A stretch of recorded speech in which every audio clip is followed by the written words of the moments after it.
Hello friends, welcome to English वाला। आज हम लोग कुछ इंपॉर्टेंट टॉपिक के बारे में डिस्कस करेंगे जो कि स्पोकन के लिए और रिटन इंग्लिश के लिए भी बहुत ही इंपॉर्टेंट है। और मैं बात कर रहा हूँ टेंस की। लोग कहते हैं टेंस इंग्लिश के लिए जो है एक पिलर की तरह रोल प्ले करता है। जैसे कि किसी बिल्डिंग के लिए एक पिलर का मजबूत होना बहुत ज़रूरी है, वैसे इंग्लिश में टेंस का होना बहुत ज़रूरी है। चाहे हम रिटन इंग्लिश की बात करें या फिर स्पोकन इंग्लिश की बात करें, टेंस एक बहुत इंपॉर्टेंट, एक महत्वपूर्ण रोल प्ले करता है। तो और चलते हैं, देखते हैं हम लोग।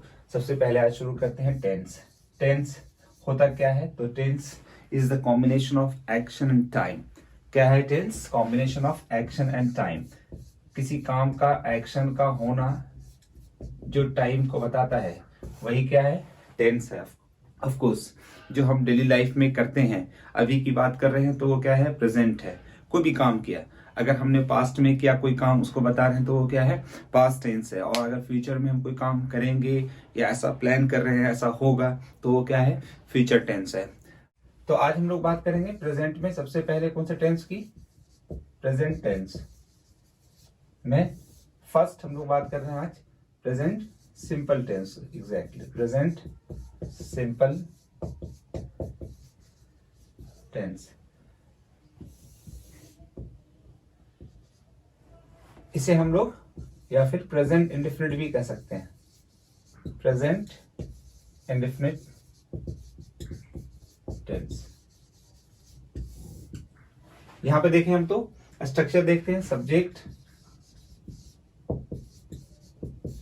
Then verb. वर्ब की फर्स्ट फॉर्म या फिफ्थ फॉर्म कह लें आप। फिफ्थ फॉर्म नहीं समझ में आता है, वो बताऊंगा मैं आपको आगे। And then object. Friends you see, it's very simple. सिर्फ 3 पार्ट में बटा हुआ है ये स्ट्रक्चर। सब्जेक्ट है, वर्ब है एंड ऑब्जेक्ट है। वर्ब किसी काम का होना, किसी एक्शन का होना ही क्या कहलाता है? वर्ब कहलाता है। वर्ब किसे कहते हैं? एक्शन का होना। वर्ब क्या है? What is verb? Verb is an action. Verb क्या है? एक्शन है। किसी काम को जो बता रहा है वही क्या है? वर्ब है। खाना, पीना, हंसना, पढ़ाना, लिखना, ये सारे वर्ड्स क्या हैं? वर्ब हैं। वर्ब की प्रेजेंट फॉर्म रखनी है यहाँ पे, देन ऑब्जेक्ट। अगर आप देखते हैं हिंदी के हिसाब से, तो यहाँ पे हिंदी के लास्ट में क्या होगा? कुछ भी, कोई कुछ करता है, करते हैं, करता हूं, ठीक है? कोई कुछ करती है, तो वहां पे हम लोग क्या यूज कर रहे हैं? Simple present tense. जब तक कहते हैं ना कि हिंदी के लास्ट में, अंत में अगर ऐसा हो, जैसे मैंने कहा मैं पढ़ाता हूँ, वह ये काम करता है, तो सभी में देखें आप सेंटेंस में ता है, ती है, आ रहा है। या फिर ये समझे कि जहां भी सेंटेंस के लास्ट में ता है, जैसे मैंने कहा मैं जानता हूं, मैं बोलता हूं। लेकिन जब आप बात करेंगे स्पोकन की, यार सर कि आप हिंदी से हम कैसे सोच सोच के हिंदी सोच कर इंग्लिश बोलेंगे, तो थोड़ा इंग्लिश के बोलने के लिए, स्पोकन करने के लिए हमें थोड़ा दूसरे तरीके से सोचना होगा, इसको थोड़ा दूसरे तरीके से प्रैक्टिस करना होगा। लेकिन एक बार सेंटेंस लिखना आ जाए ना फ्रेंड्स, तो ज्यादा इजी हो जाता है। तो कोई भी कुछ करता है, जैसे आप सेंटेंस ले लें, मैं जानता हूं, तो मैं जानता हूं, पहले इसमें क्या है? सब्जेक्ट है। फिर उसके बाद क्या है? वर्ब है। उसके बाद क्या है? ऑब्जेक्ट है। लेकिन यहाँ पे ये डिसाइड करना है कि कौन सा सब्जेक्ट के साथ कौन सा वर्ब फॉलो होगा।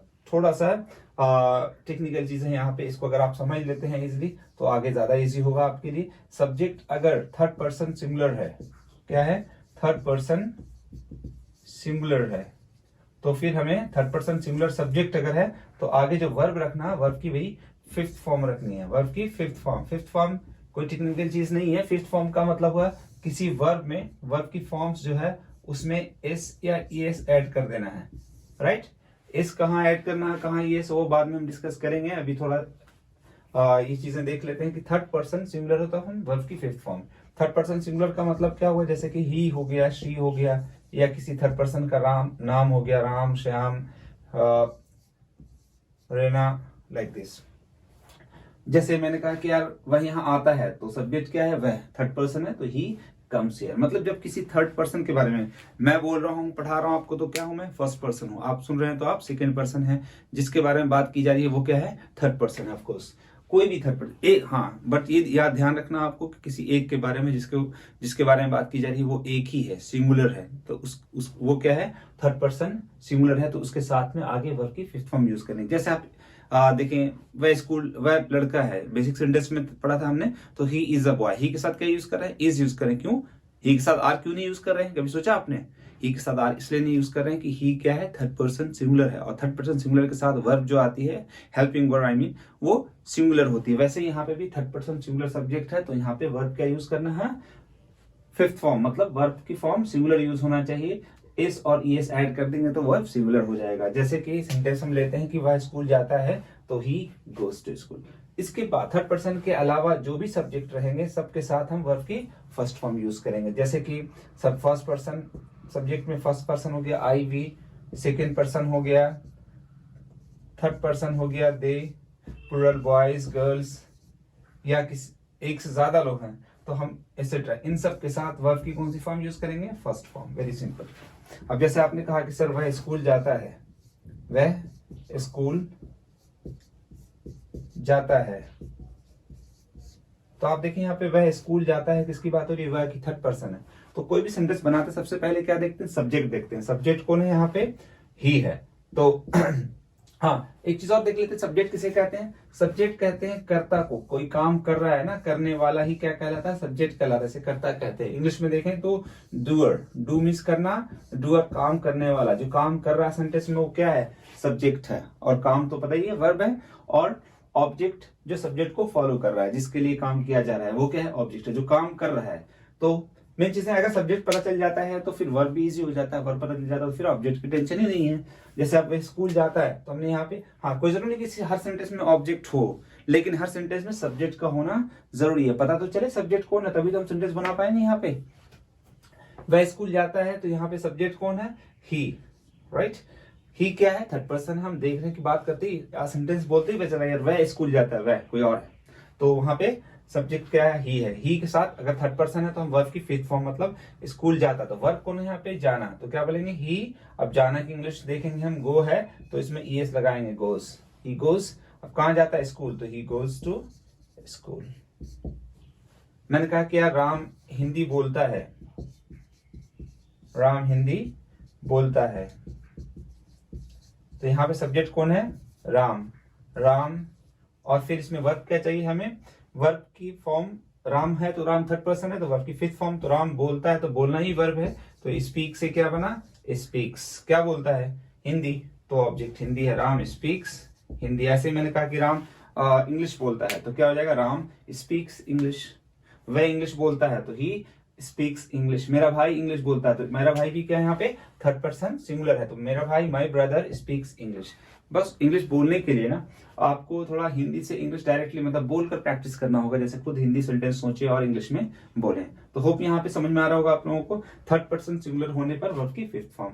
अब जैसे राम है, ही है, शी है, ये सारे थर्ड पर्सन है। जैसे आपने कहा कि सीता स्कूल जाती है, तो सब्जेक्ट, अब एक दो सेंटेंस मैंने लिखकर बताया आपको, प्रैक्टिस ऐसे करना है ना, जैसे खुद हिंदी सोचना फिर इंग्लिश बोलना। सीता स्कूल जाती है, सब्जेक्ट कौन है, सीता, ऑफ कोर्स, बहुत आसान हो गया, तो सीता।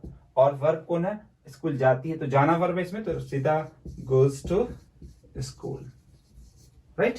जैसे आपने कहा कि यार वह अच्छा क्रिकेट खेलता है, तो वह कौन है, थर्ड पर्सन है, तो ही। अब वह अच्छा क्रिकेट खेलता है, तो थोड़ा दिमाग दौड़ाएं कि खेलता है, खेलना क्या है, वर्ब है, तो ही प्लेज क्रिकेट, वह क्रिकेट खेलता है। अगर वही हो कि अच्छा क्रिकेट खेलता है, तो हम थोड़ा सा यहाँ पे ऐड कर देंगे, ही प्लेज गुड क्रिकेट। आपने कहा यार वह सब कुछ जानता है, तो ही नोज एवरीथिंग। वह बहुत मेहनत करता है, वह मेरे साथ रहता है, तो ही लिव्स विथ मी। मेरा भाई मेरे साथ रहता है, तो क्या बोलूंगा मैं, my brother lives with me. तो थर्ड पर्सन सिंगुलर है, तो उसके साथ वर्ब की first form, fifth form sorry. उसके अलावा जो भी सब्जेक्ट है वर्ब के साथ, उसके साथ में वर्ब की फर्स्ट फॉर्म यूज होना है। जैसे कि आई, वी, यू, दे, इन सब की बात करें, फर्स्ट पर्सन हो, मैं, हम लोग। जैसे मैंने कहा कि मैं यहाँ रहता हूँ, तो आई लिव, मैं दिल्ली में रहता हूँ, तो I live in Delhi. Hindi देखें, मैं दिल्ली में रहता हूं, तो आप यहाँ पे देख रहे हैं सब्जेक्ट कौन है, मैं, तो यहाँ पे मैं की इंग्लिश क्या हो जाएगी, आई। सब्जेक्ट के बाद, हाँ एक चीज ध्यान में रखना आपको कि सब्जेक्ट, ये चीज ना दिमाग में आपको रखना है कि सब्जेक्ट है, वर्ब है, ऑब्जेक्ट है। मैं दिल्ली में रहता हूं, तो आई, और वर्ब इसमें कौन है, रहना, तो रहना की इंग्लिश क्या बोलेंगे, लिव। कहाँ रहता हूं, दिल्ली में, तो आई लिव इन दिल्ली। मैं ये काम करता हूं, मैं ऑफिस डेली जाता हूं, तो मैं ऑफिस जाता हूं, तो आई। अब ऑफिस जाता हूं, जाना वर्ब है, तो क्या बोलेंगे, आई गो टू ऑफिस डेली। जो भी सेंटेंस अगर आपको ज्यादा दिक्कत हो रही तो आप हिंदी लिख लें, पहले हिंदी लिख के फिर उसे इंग्लिश में ट्रांसलेट करें। जैसे आपने कहा कि यार मैं मेहनत करता हूं, मैं बहुत मेहनत करता हूं, तो आपको सब्जेक्ट देखना है कौन है, सब्जेक्ट कौन है यहाँ पे, आई। फिर उसके बाद क्या है, वर्ब है करना, और ऑब्जेक्ट क्या बचा, मेहनत। तो इस तरह से आप इजिली सेंटेंस बना सकते हैं। जैसे मैं आपने कहा कि आप मुझे जानते हो, तब तुम मुझे जानते हो, तुम बोलो, आप मुझे जानते हैं। तो किसकी बात हो रही है, आपकी, या तुम मुझे जानते हो। तो सब्जेक्ट यहाँ पे तुम और मुझे की वजह से कंफ्यूज नहीं होना है। बात किसकी हो रही है, कौन जानता है, कौन मेन काम करने वाला, एक्शन यहाँ पे डूअर कौन है, तो आप, तुम मुझे जानते हो, तुम की बात हो रही है, तो यहाँ पे सब्जेक्ट क्या है, यू है। फिर उसके बाद हमें वर्ब यूज करना है। ये नहीं देखना कि तुम की इंग्लिश यू लिख दिया, मुझे की इंग्लिश आई या मी लिख दिया, ऐसा नहीं है। स्ट्रक्चर फॉलो करना है आपको। थोड़ा प्रैक्टिस कर लेंगे तो खुद ब खुद आपकी हैबिट हो जाती है, आप हैबिचुअल हो जाते हैं, तो आपके लिए फिर सारी चीजें आसान हो जाती है। जैसे मैंने कहा कि तुम मुझे जानते हो, तो सब्जेक्ट क्या है, यू है। फिर उसके बाद वर्ब चाहिए, वर्ब कौन है, जानना, तो यू सेकंड पर्सन है, तो वर्ब की फर्स्ट फॉर्म, तो जानना की इंग्लिश क्या है, यू नो। और ऑब्जेक्ट क्या है, मुझे, तो क्या बोलेंगे, यू नो मी। आप मुझे अच्छी तरीके से जानते हो, यू नो मी वेल। आपने कहा यार आप मेहनत नहीं करते हो, तो नेगेटिव सेंटेंस होगा, वो आगे हम लोग डिस्कस करेंगे। ये सारे sentence friends affirmative sentence, positive sentence हम लोग आज कर रहे हैं। ये सब ये क्या है, पॉजिटिव सेंटेंसेस है। हम लोग बाद में भी आगे नेक्स्ट क्लास में नेगेटिव सेंटेंसेस करेंगे, थोड़ा इसे ही ठीक से समझ लेते हैं। तो ये सारे सेंटेंस थे। मैंने कहा कि मैं सुबह डेली 8 बजे उठता हूँ, तो उसके लिए भी इंग्लिश यही होगी, उठता हूँ, करता हूँ। जो भी सेंटेंस दुनिया के हैं जिसमें काम हो रहा है कि हाँ ऐसा करता है, अगर, लेकिन हाँ अगर बोले कोई कि पानी सफेद होता है, तो यहाँ पे कोई एक्शन वैसा नहीं है, नेचुरल चीजें बता रहे हैं, तो वो टेंस प्रेजेंट, सिंपल प्रेजेंट में उसका भी नहीं रखना है। जैसे मैंने कहा कि यार हम लोग ये काम करते हैं, तो वी डू दिस वर्क। मैं मेहनत करता हूँ, मैं वर्ड मीनिंग डेली याद करता हूँ, मैं 20 वर्ड्स डेली याद करता हूँ, आपने कहा, तो आई लर्न 20 वर्ड्स डेली। ऐसा करता हूँ, मतलब हाँ थोड़ा एक चीज और देखिए, हिंदी में करता है, करते हैं तो है ही। इंग्लिश से अगर देखते हैं तो इंग्लिश में क्या होगा, जब किसी की भी डेली रूटीन पता चल रही हो, क्या पता चले, डेली की रूटीन, डेली आप क्या करते हैं, या किसी यूनिवर्सल ट्रूथ का पता चल रहा हो, तो उसके लिए भी ये टेंस यूज करते हैं। जैसे मैंने कहा कि आप, मैं सुबह उठता हूँ, मैं फ्रेश होता हूँ, मैं नहाता हूँ, मैं डेली का काम हो रहा है, ऐसा मेरा डेली की रूटीन है, तो उसके लिए हम यही टेंस यूज करेंगे बोलने में। या डेली रूटीन के अलावा यूनिवर्सल ट्रूथ पता चले, क्या हो, यूनिवर्सल ट्रूथ। यूनिवर्सल ट्रूथ कहते हैं कुदरती सच्चाई, एक प्राकृतिक सच्चाई पता चल रही कि हाँ ऐसा होता है। जैसे आपने कहा कि सूरज, the sun rises in the east, तो ये नेचुरल बात है कि ऐसा होता है। जैसे आपने कहा कि पानी 0 डिग्री पर जम जाता है, तो ये भी नेचुरल बातें हैं। जो नेचुरल बातें हो, यूनिवर्सल ट्रूथ हैं, उसको भी हम सिंपल प्रेजेंट टेंस में ही रखते हैं। या फिर किसी की डेली रूटीन हो, चाहे मेरी डेली रूटीन हो, आपकी डेली रूटीन हो, उसे बोलना है, तो उसे भी हम लोग उसके लिए भी सिंपल प्रेजेंट टेंस का यूज करते हैं। तो और क्या चाहिए आपको, इतना आसान है। एक दिन एक टेंस सीख कर आप एक दिन की रूटीन और शेड्यूल बोल पा रहे हैं, तो दैट्स वेरी गुड। जैसे आपने कहा कि यार मैं सुबह उठता हूँ, मैं फ्रेश होता हूँ, थोड़ा देख लेते हैं हम लोग। मैं सुबह उठता हूँ, तो इंग्लिश क्या होगी, I get up early in the morning. मैं फ्रेश होता हूँ, देख लें, मैं सुबह उठता हूँ, एक सेंटेंस हिंदी का लिखें, फिर थोड़ा उसी तरीके से आप फॉलो करते जाएं। जैसे आपने कहा कि मैं सुबह 6 बजे उठता हूँ, मैं सुबह 6 बजे उठता हूँ, ये सेंटेंस मैंने लिख दिया। अब इसका स्ट्रक्चर है, सब्जेक्ट यहाँ पे आई, उसके बाद वर्ब है, तो अब उठना के लिए राइज, गेट अप जो यूज करना चाहें आप। आपने कहा आई गेट अप सुबह 6 बजे एट 6 AM डेली, मैं सुबह 6 बजे डेली रोजाना उठता हूं। मैं फ्रेश होता हूं, अब हिंदी यहां भी वही चीज है, मैं फ्रेश होता हूं, तो इसकी इंग्लिश क्या होगी, मैं फ्रेश होता हूं, तो सब्जेक्ट के यहाँ पे आई। अब वर्ब चाहिए इसमें, फ्रेश होना की इंग्लिश क्या होगी यहाँ पे, गेट फ्रेश। मैं तैयार होता हूं, तो इसकी इंग्लिश क्या बोलेंगे, आई गेट रेडी। मैं नाश्ता लेता हूं, तो इसकी इंग्लिश क्या बोलेंगे फिर आप लोग, मैं नाश्ता लेता हूं, तो I have breakfast, I take breakfast. चलिए अभी टेक से ही काम चलाते हैं, आई टेक ब्रेकफास्ट।